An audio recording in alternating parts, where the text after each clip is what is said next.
రజితాద్రి నెత్తిన రావణ బ్రహ్మ. ఈ స్టోరీ గురించి ఇప్పుడు తెలుసుకుందాం.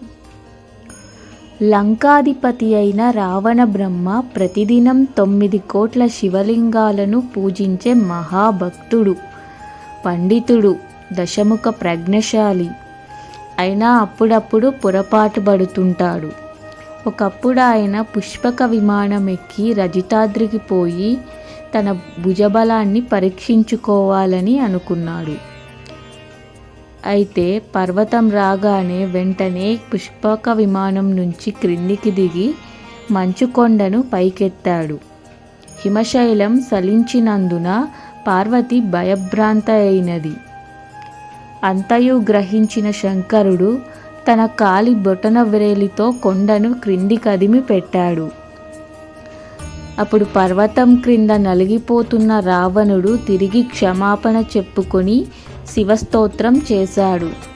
దయామయుడైన శంభుడు అపరాధిని మన్నించాడు. అపాయం నుండి తప్పుకొనిన లంకేశ్వరుడు పార్వతీ పరమేశ్వరులకు నమస్కరించి తిరిగిపోయాడు. ఆ విధంగా రావణకృత శివస్తోత్రం ప్రశస్తిగాంచింది.